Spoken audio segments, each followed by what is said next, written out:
Good morning, everyone. Welcome back to Coffee and Headlines, our morning get together live here on Facebook, where we take a look at headlines from our city, state, and country. We take a look at your questions, ideas, and suggestions, and put all that information together to good use as we try to connect with one another and with our city, Puerto Vallarta, as a community of English speaking locals. And of course, we welcome those of you that are not here but have a big place in your heart and your memory for our city. It is always a pleasure to read you and to see your good mornings. It is good. Why am I so happy? Because it rained last night. Oh, and it rained a lot. And it was beautiful. And it was a good thing. I'm just happy. And there's more coming our way. We're going to talk about the weather because we have a new tropical storm. Well, actually, Windy now categorizes it as a hurricane, and it's heading our way. And this is a good thing because it's not heading directly our way, but it is heading our way. It is Friday, June 30th. The month is over, if not over, almost over. Tomorrow is the 1st, right? Yes, tomorrow is July 1st. My goodness. Time flies when you're having fun. So we have all kinds of news to share today about the weather. We have news about Seapal and the promises they make. We have news. We are responding some viewers' questions. One about artificial intelligent applications and another one about Spanish rice. So let us just get this whole thing started and set up, so that we can begin, of course, with a black screen. There you go. So here comes Beatrice. If you enjoyed last night's downpour, there is more of that heading our way. The second tropical formation is now a storm that goes by the name of Beatrice, and it is heading north, much closer to the shore than the previous one.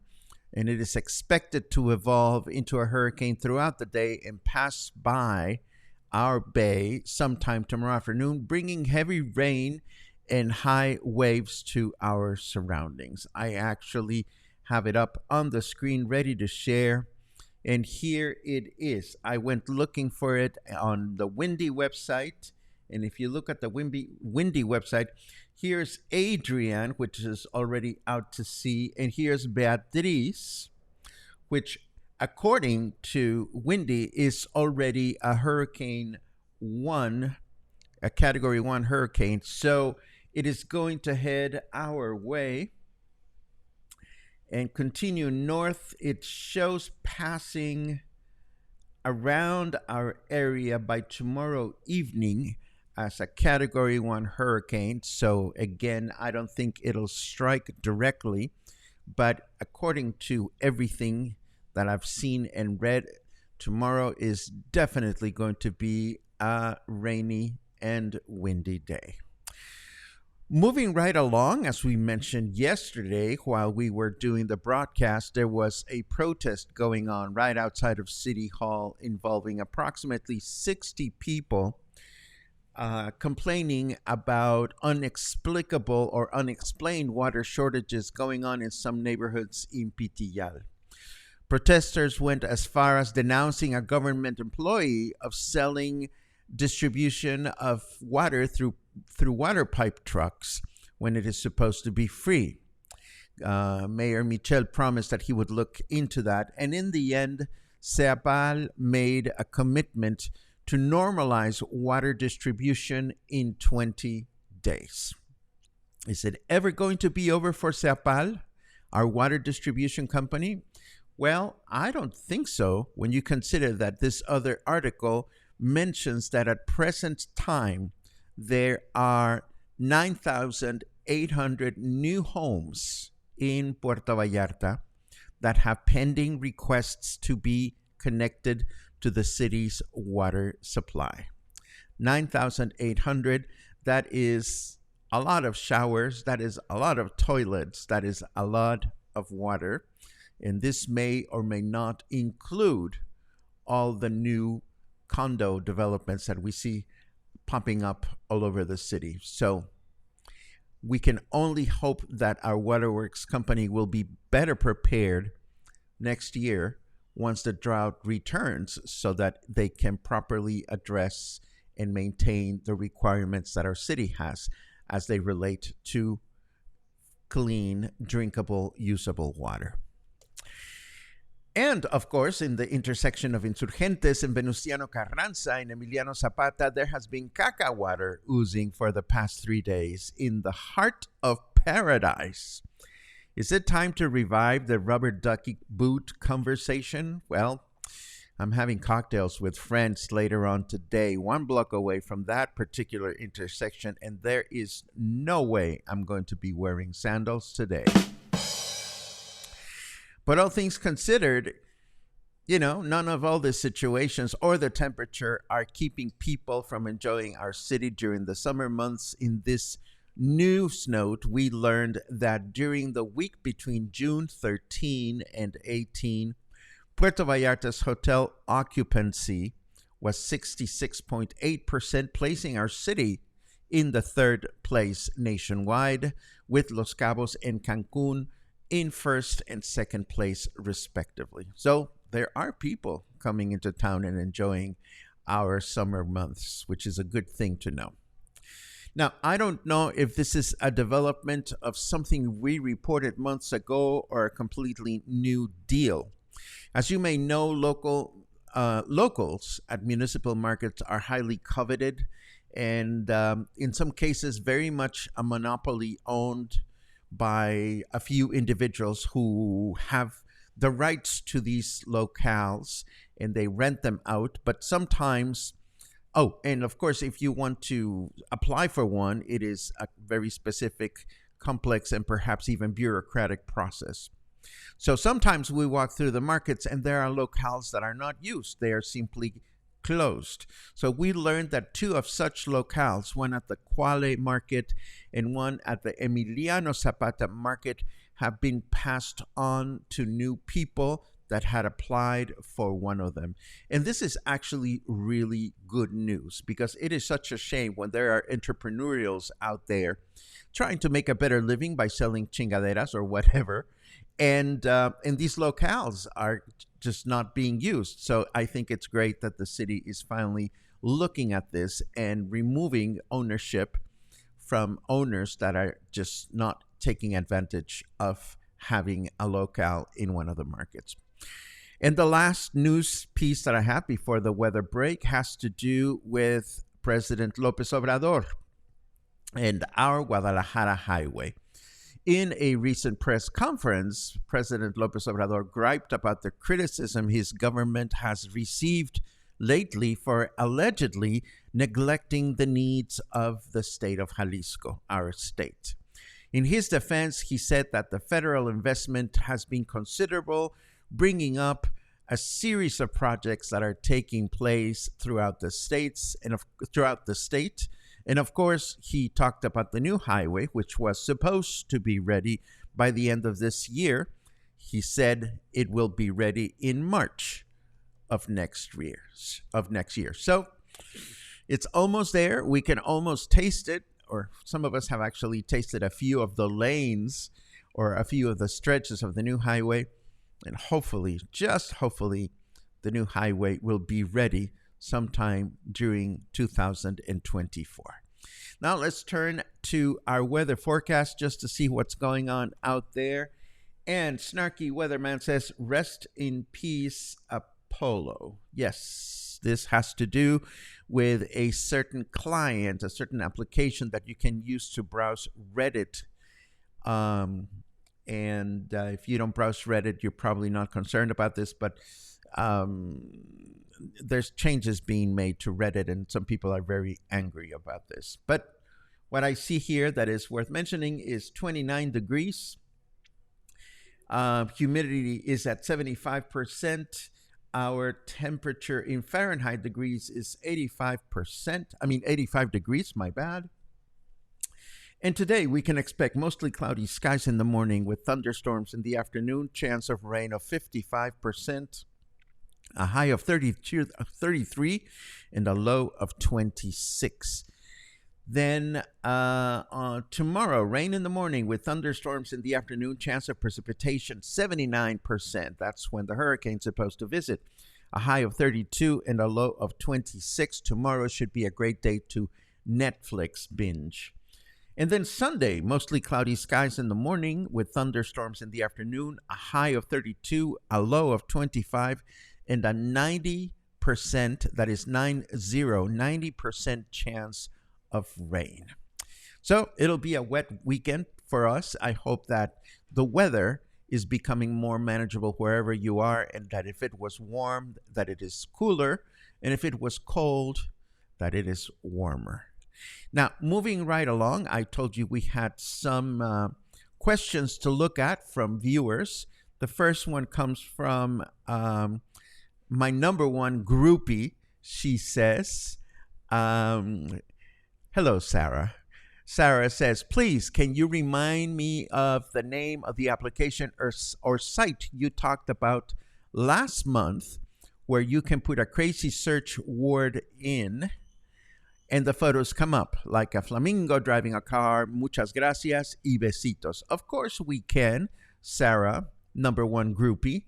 We were talking about Adobe Firefly, and this is a new experimental website that Adobe has put out where you can type anything, and indeed, it returns it gives you back an image. This is part of the different brands of artificial intelligent apps that are popping up here and there. And in fact, this morning, I used Firefly. Just Google, by the way, just Google Adobe Firefly. And I think I may be blocking the name. Yeah, it is Adobe Firefly. Just this morning, I went into Adobe Firefly and I asked for a beautifully garnished, colorful photo, realistic serving of Mexican rice served on a Mexican plate. And this is what I got. Not bad. And the reason I asked for this is because I received another inquiry, which is actually many questions in one. So we're going to unpack this one. Let me first read the whole thing, and then we'll break it down. This reads, I do have a question about Mexican meals. Seems like every time we order a main entree, it comes with Spanish rice. Is this a tradition or a modern addition to Mexican entrees? This brings up an interesting observation I have found, whether in Mexico or the United States. When most people are finished with their meal, the Spanish rice is still on their plate. I know I have been guilty of leaving my rice.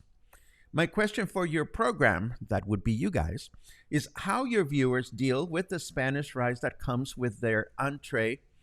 I wonder if a large percentage of Spanish rice is really being dumped. Why do Mexican restaurants continue with this tradition? So that is a mouthful. Let us break it down. The first question is, I do have a question about Mexican meals. Seems like every time we order a main entree, it comes with Spanish rice. Is this a tradition or a modern addition to Mexican entrees? Well, first, for starters, thank you for asking. I love these questions because when people are curious about things that may seem mundane, they are really curious about something. And I love mundane questions like this one. I think your definition or your idea of Spanish rice might be different than mine. Spanish rice is a certain style of preparing rice, which is not the same thing as Mexican rice. But regardless, you ask, is this a tradition or a modern addition to Mexican entrees? Rice was introduced to Mexican cuisine in the 1500s by the Spanish conquistadors, and it has been an important staple food in our cuisine ever since. Then this brings up an interesting observation I have found, whether in Mexico or the United States, when most people are finished with their meal, the Spanish rice is still on their plate.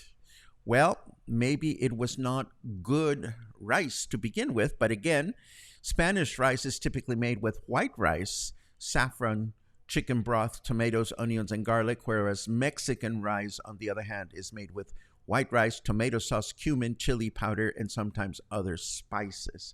So I don't know where you're eating or who your company is that people are leaving their rice behind. I don't ever leave food behind unless it's inconvenient for me to bring it home. If I'm heading out around the city to do a lot of errands, I just don't bring it along, or maybe I bring it along and give it to a homeless person, but I don't waste food. And it's unfortunate to read that you may be spending time with people that have a habit of leaving food behind. And then, of course, the last section of this says, my question for your program is how your viewers deal with the Spanish rice that comes with their entree. I wonder if a large percentage of Spanish rice is really being dumped. Why do Mexican restaurants continue this tradition? Okay, I'm going to react to that one. First of all, it's not up to restaurants to determine tradition. Tradition is determined by the people of any given place.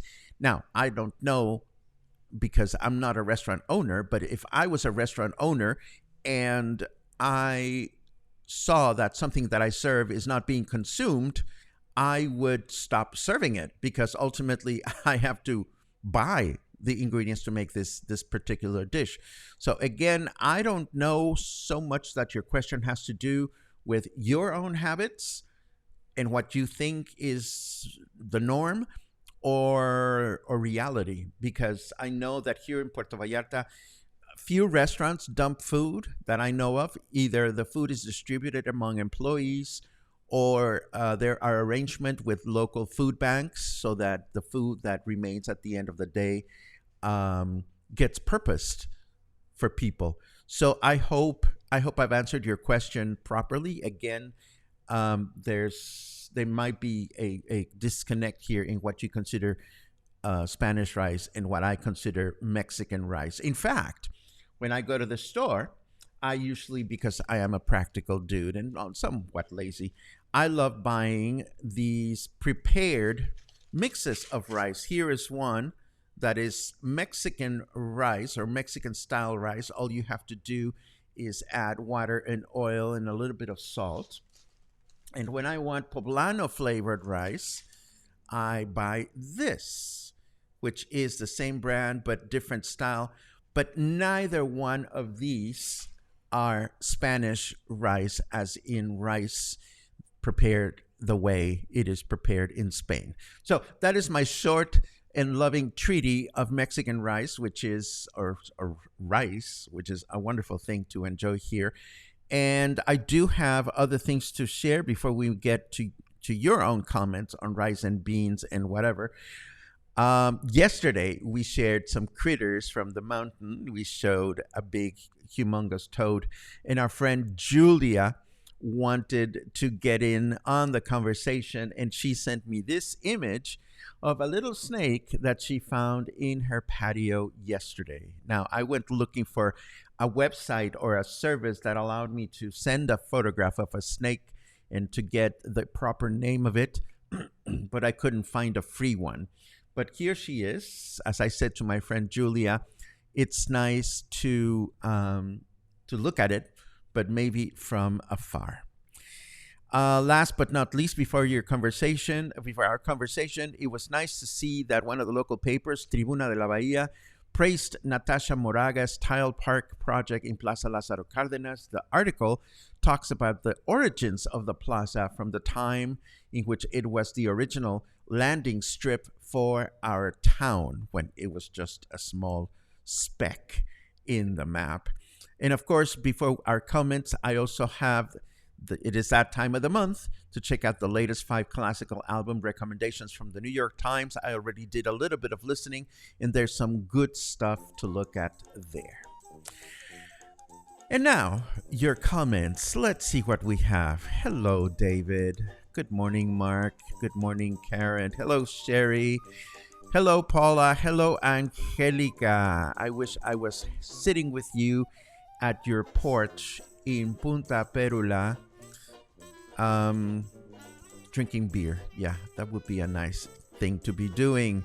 Ronald, Doug, Karen, Pat, Curtis, Rod, Sly, Albert. It's nice to know that you're back in civilization. David says, happy Friday from the pits of hell's heat in Texas. Be back to Puerto Vallarta next Friday. I read, David, that gas, as in gas for your car, is now more expensive in Puerto Vallarta than in Texas. I don't know if that's true, but that's what I read somewhere. Let's see what we have. Ooh, John is arriving in 5 days. Excellent news. Love it. Pudding pam pam pam pam bim boom. Let's see what else. There's another queue. We have seen a few times in the last 2 weeks Seapal trucks taking water from the Rio Quale here in the mountains. Well, yes, unfortunately, the holes that they dig to get into the water, the groundwater, they're dry, so they have to get water from wherever they can. This one doesn't have a queue, but I'm glad to see that somebody else is putting A and B together. 9,800 new homes expecting to be able to turn their faucet and get clean water. Yeah, that is right, Albert. Are we all going to run out of water? Probably. Let's see. Pudding pam pum pum pum. Susan, it is a give and take. For me, it is a pleasure to share information with you, but I couldn't do it if you weren't here to watch and to acknowledge. Thank you very much for your comment. That means a lot to me.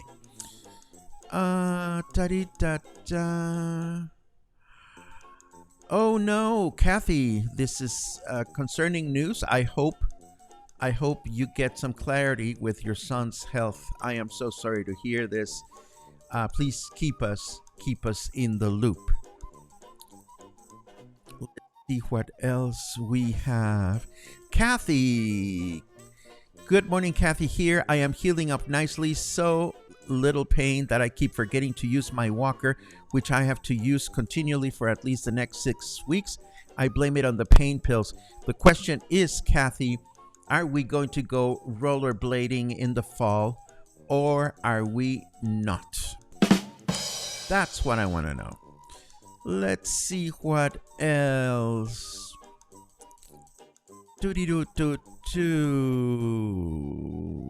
Rod says, no way the highway will be ready by March 2023. Maybe by March of 2025. They haven't even started designing and building the bridge across the Ameca River yet. Well, I am going to... yeah. I mean, there's the new river, the new bridge that we know that it's caught up in in all kinds of government turmoil. But if they at least finish the highway to the intersection where Vidanta is, that would be a good thing. But again, there are a lot of questions about that final stretch, how it's going to connect with the city. Let's see. My wife and I eat every little grain of Spanish rice put on any of her plates of food here in Mexico. As always, we did back in Texas too. We love Spanish rice. There you go. I always ask them to hold the rice as I keep my grain intake down. And that is a great idea. If you don't like rice, all you have to do is to say, don't serve rice. That way it doesn't get wasted. To me, that sounds very responsible. Linda says, I order without rice. There you go. If the Spanish rice also comes with beans, I mix them together. I noticed that a lot of you use the phrase Spanish rice. What exactly is your definition of Spanish rice against my definition of Mexican rice? I'm just curious about that for clarity. Because when I think Spanish rice, I'm thinking about the yellow rice that is made yellow because of the saffron that is put in it. Let's see. Gary is not a fan of rice. That's a great idea. If you don't like rice, have 2 sides of the steamed veggies instead. Love it.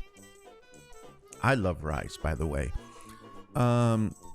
Sherry asks, Paco, do you like to cook traditional Mexican meals? Not only do I do that, Sherry, but I have challenges broadening my food vocabulary. For example, yesterday during the rain, I got caught in the rain while I was sitting at Whiskey Kitchen because I was talking to Gina a few days ago on how I wanted to expand my cooking skills and I wanted to come up with an awesome chickpea salad for the summer. And I told Gina, I get stuck with the dressing because the dressing usually involves ingredients that I don't usually buy. So Gina surprised me with a wonderful garbanzo salad that she made for us to enjoy. And I think she's going to add her to her offerings of fresh food that she has to go during the summer months. And of course, we were eating and drinking and it started raining and I deliberately walked home slowly so that I could get totally soaked. And I did, and I loved it. But the short answer to your question, Sherry, yes, I like to cook traditional Mexican meals and I like to cook them for my friends whenever I can. I am a member of the Clean Plate Club. That makes 2 of us. Frank likes rice, but he doesn't like beans. Fair enough. I love all these comments about food. Claude says the rice served here is absolutely tasty. And Michael is right on my alley as well. Take the rice home and make it into something wonderful like fried rice. A lot of times when I bring food home from the restaurants, I turn them into something else. Let's see. Oh no, your snake was gross, Logan. I was worried you were going to show your snake. And no, we don't want your snake because that was just gross. Logan shared a photograph of me of a dead snake that was already decomposing, and that was just not pretty. No. Let's see what else we have. Do. Regarding rollerblading, I'll take the photos for the Instagram show. There you go. Linda has a mouthful about a community called Tebelchia, 18 kilometers northeast of Vallarta, where there has been no running water for 2 months. Absolutely. Oh my God, this is a long story. Yes, we keep talking about this, and the bottom line about it is, and this is why I mention it in this context, if you have water, consider yourselves lucky, because there are some communities in town that we tend to not think about, that are not nearly as fortunate as we are. And just a little bit of Mexican perspective. back about the whole issue of leaving food behind or wasting food. And I don't mean to throw any shade. I don't, or I try not to ever forget that there are people in Mexico that can only afford tortillas and maybe rice and maybe beans, and that's all they have to eat because that's all they can afford. And there are some people that cannot even afford that. So don't be, if you can avoid it, please don't be in the habit of wasting food or water. If you can help it, there are some people out there that I'm sure would appreciate it. And this wraps up our broadcast. Thank you very much for your questions and your comments and your connections. I always enjoy every single one of them. I'll be back tomorrow. Tomorrow is Saturday. Isn't tomorrow a special day for someone, something? I think I need to do some research. See you tomorrow.